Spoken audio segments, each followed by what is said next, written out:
What's up, military millionaires? I'm your host, David Beret. Thanks for joining us. Today we have an exciting episode about the Health and Wealth Blueprint, Fitness for Entrepreneurs with Chad Molyneux. If this is your first time joining, thanks for joining the community.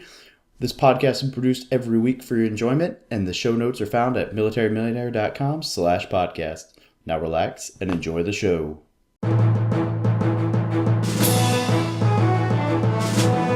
You're listening to the Military Millionaire Podcast, a show about real estate investing for the working class. Stay tuned as we explore ways to help you improve your finances, build wealth through real estate, and become a person that is worth knowing.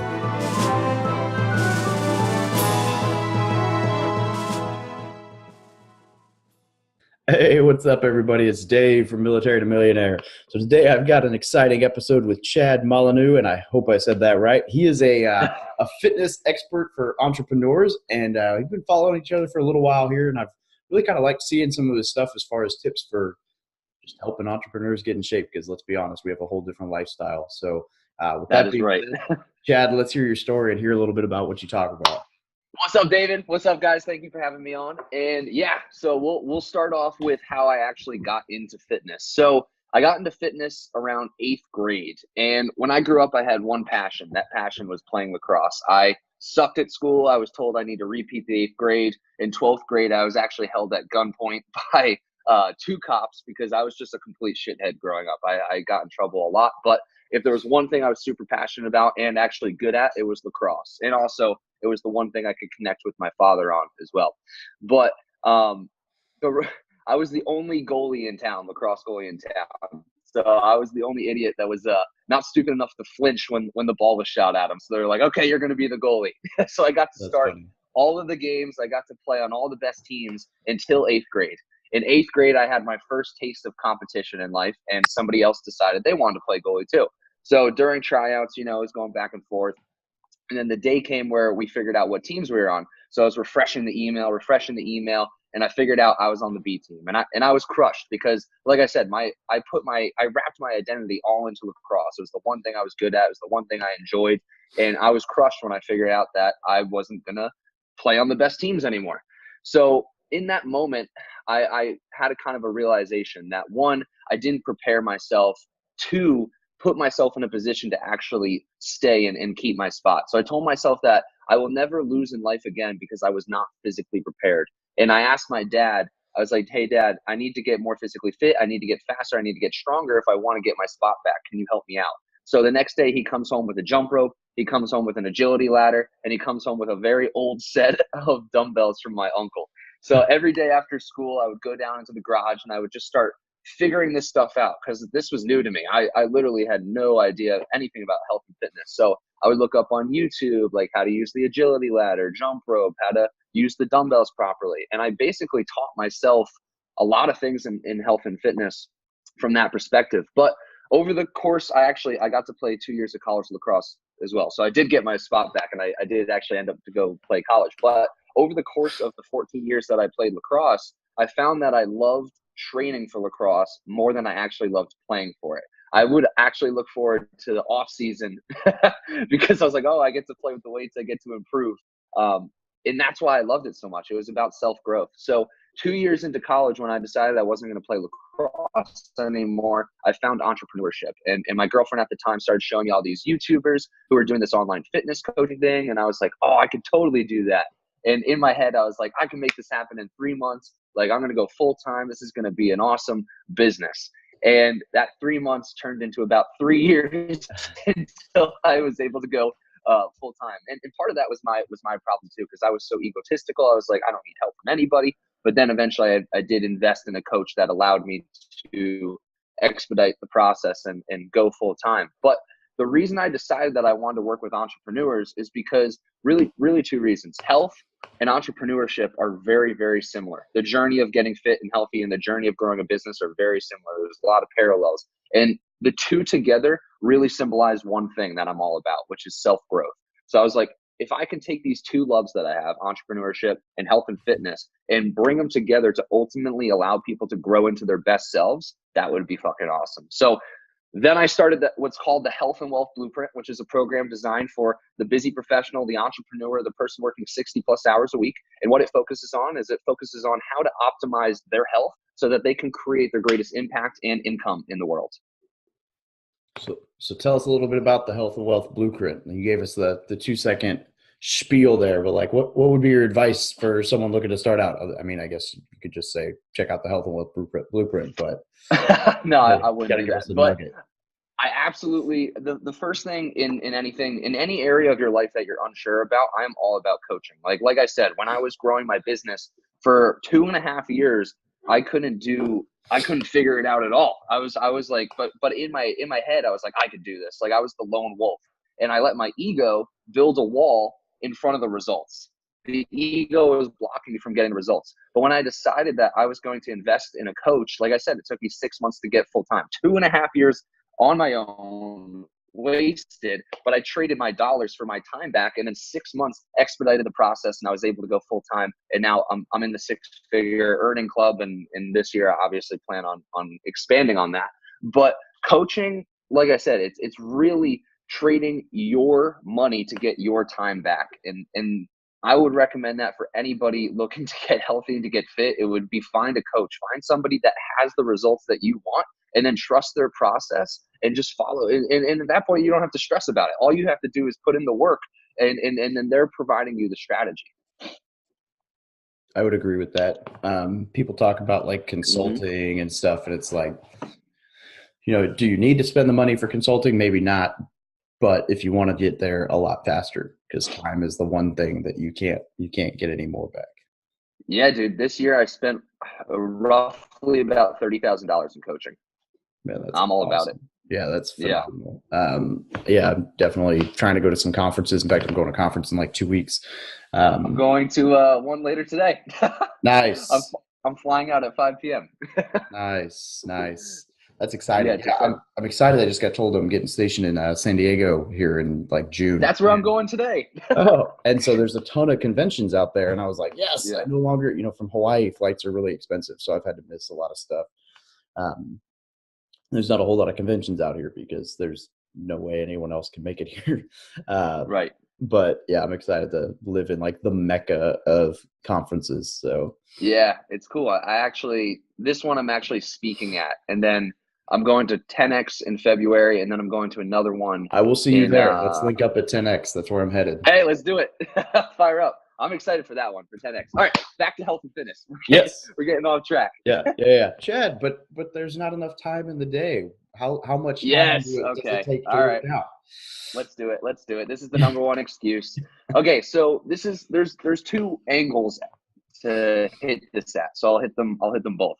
Number one, when you say you don't have time, in my opinion, it's you don't have the right strategy for your busy lifestyle, right? And society always says, or this is kind of like the norm for health and fitness, you need to get your 60 minutes a day. So everybody thinks, okay, well, if I want to get realistic results, then I must work out 60 minutes a day, which is totally not true. And here's a perspective that your listeners will understand. So when you're growing your business, it's not about how many hours you spend in your business, right? It's about how productive you are with your time. Same is true in health and fitness. It's not about how long you're in the gym, because you could be in the gym checking out girls on your phone, just doing a couple bicep curls and taking a selfie. It's actually about how intense you're spending your time in the gym. And our number one, so the way that we structure our program is we ask them, how much time can you give to exercise? Our number one time frame is 15 to 25 minute workout programs. They do 5 workouts a week that are 15 to 25 minutes. That's 75 minutes, 75 minutes out of your week, which is an hour and 15 out of your week. And we have 168 hours a week. You could find an hour and 15 out of your whole entire week. You could find 15 minutes in a day. And with those 15 minutes, because it's so condensed, it needs to be a lot more intense. So it's a lot more HIIT training, high intensity interval training. And to give you an example, David, I could give you a 5-minute workout right now that would crush you. I could just say, do 5 minutes straight of burpees. Try to get as many burpees as you can with as little rest as possible. You'll be crushed. My soul before I even started. Yeah. So it's not about how long you're spending in the gym. It's what you're doing with your time. So that's one angle. Other angle is your mindset's wrong. You're not viewing health and fitness as an investment into your business. You're viewing it as an expense. to your business. You're thinking that you spending time in the gym is taking away from your dollars, is taking away from your business. But in actuality, you getting healthy, you getting fit, that's increasing your energy, that's increasing your productivity, that's increasing your confidence, that's increasing your longevity, which are all things, all intangibles that you need in order to grow your business. Bam. No, that's solid. Yeah, I like the way you phrased that. Gym is an investment, not an expense. Because you're right. When you work out, I mean, when I was running, well, I mean, I shouldn't say when I was running that much. The amount of time that it took to run 35 miles in a week did it detract a little bit, but it was fun. But when I was in that kind of in that kind of shape, I had so much more energy than when I, got hurt and I'm laying around the house. Yeah. It's like, oh, I've got all the time in the world now. I'm broken. I'm laying in bed. Oh, but I'm miserable and I'm eating junk food and I'm not exercising and I was much less productive, even though I had way more time.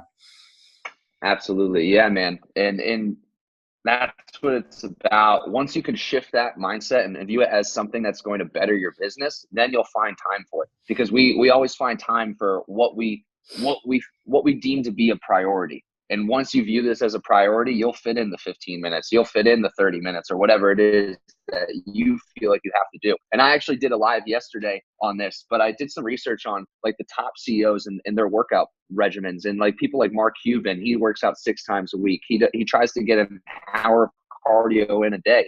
I mean, you got people like Mark Zuckerberg, who says that he, at a bare minimum, he must work out 3 times a week. There was one lady, I forget her name, but she said what's his name? Oh, Tim Cook, the CEO, the now CEO of Apple. He works out 6 times a week as well. He goes to the gym at 4:30. And you could just see that the people that we inspire to be at a financial level, they're all prioritizing their health because they understand the importance of it. Yeah. What good is being rich if you can't be around long enough to enjoy it, right? Yeah. Or be spending all your money on medical bills. That's true. That's much more expensive. Okay. So I know we got to get off here in a little bit because you're a popular guy, but one more question for you. Let's do it. The nutrition side of things. Bam. I got a great tip for you. I was going to say, what kind of stuff you recommend? Okay, this is going to be something that you've probably never heard of before. So one of the things that we do in the Health and Well Blueprint is we teach them how to outsource, right? Because as a CEO, as a busy professional, they need to delegate and outsource things in their business. Hey, they also have to do that in their health and fitness. So the number one thing that entrepreneurs need to focus on is making healthy food convenient. And what I mean by that is, or actually the best way to do that is to hire a meal prep service. So I've done this for myself. I've noticed that my lunch is typically the least convenient option in my day. So I've hired somebody to create 8 lunches for me a week.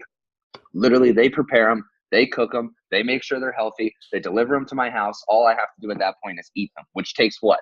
That takes 15 minutes out of my day, opposed to actually cooking the meal or finding a place to get it. That could take 30 to 45 minutes out of your day. So you got to make healthy food convenient, because if you don't, then what types of foods are typically convenient? The unhealthy options. So that's my number one recommendation for entrepreneurs, is to make healthy food convenient by outsourcing it either to a meal prep company or outsourcing it to an assistant to cook all your meals for you. That's my number one tip. No, that's huge, because you're right. There's definitely times where I come home and I'm like, yeah, I got this awesome lunch in mind. I'm gonna make this great stuff, and then I look at my watch and I'm like, if I do that, I'm not gonna have time to edit the video I need to edit. All right, well, you know what? I'll grab McDonald's on the way to work, or I'll skip lunch, or I'll do, whatever. Yeah. And it's very rare that the option is grab an apple instead, which is what it should be, right? Well, maybe not should be. It should be more than just an apple, but but it's better than nothing. Yeah, it's better than Taco Bell, which is kind of my go-to. So I love skipping Taco Bell. That's something I noticed a lot too, because we do a lot in our first 12-week program. We do a lot with calories, and I always thought like, oh, these guys are probably way overeating. They're actually way under eating, and calories are energy, right? So if you're under eating in calories, how is that affecting your energy levels? It's affecting them greatly. And also the opposite is true. If you're overeating calories, if you're way in a caloric surplus that you shouldn't be in, you're also going to feel groggy and tired. And to give you an example, how do you feel after Thanksgiving dinner? You just want to go to sleep, right? So there's a sweet spot for how much food and calories you should be consuming that will depict your energy levels. That's awesome. Awesome. Well, hey, I know you don't have too much time, so any last minute words of wisdom before we plug where to find you?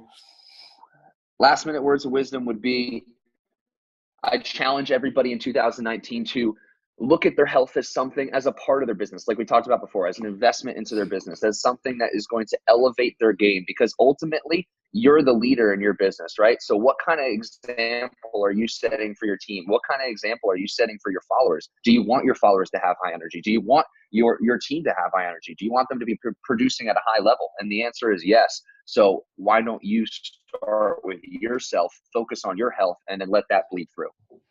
Awesome. Yeah, absolutely. An investment in yourself, an investment in your health. And, at the end of the day, like you said, confidence, you'll feel better. You won't be as lethargic.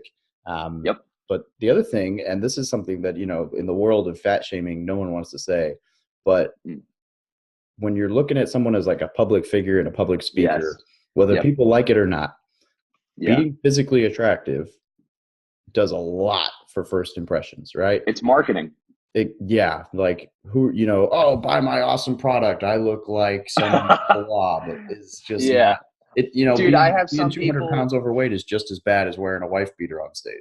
Yeah. I just signed a client yesterday who sells health products but doesn't look healthy. And he was like, this is not right. Like, you need to get me right. And I was like, we got you, bro. We got you. Don't worry. But yeah, you're totally right, man. Like, we do judge books by their cover. And when we look at somebody and we see that they can't take care of themselves, it immediately lowers our trust level for them. It immediately puts them as less of an authority, because they can't even trust themselves enough to take care of their most basic human need, which is their health. Yeah. Yeah. 100%. I say that all the time. Me being like an asshole. I get it, but sometimes the truth hurts. So I say the truth all the time, and I've made posts like that, and I get a lot of flack for it. Yeah, but you know what though? The world needs to hear things they don't want to hear. It's called parenting. Yep. It's that's what we do for kids. That's what you would expect we do for leaders. So if you can't take it, right, like how are you supposed to lead? All right, you ain't gonna make it. Yeah, that's exactly. good. If you can't take it, you ain't gonna make it. Yep, I like it. All right, hey, I know you got to run, so thank you for joining us. But where can people find you? Where can people find more about your program? Yeah, so our program is actually we have a pretty extensive application process. But what I'll do for you is I'll give you my Facebook link, because that's where I'm most popular right now. I'll give you my email if anybody is interested on hopping on a 10-minute call with me just to chit chat about your health, your goals, your challenges, and your needs. Then you can just shoot me an email, and I'll give you my email as well. So that'll be in the show notes. Sounds good. Fire up. All right, let's go, dude. Thank you for having me. Put it in the show notes, and thanks for being on. I might have to get in contact and help you get me back into rucking shape here one of these days. Let's do it. Fire up. All right, bro. Have a good one. Hey, thanks for having me, David.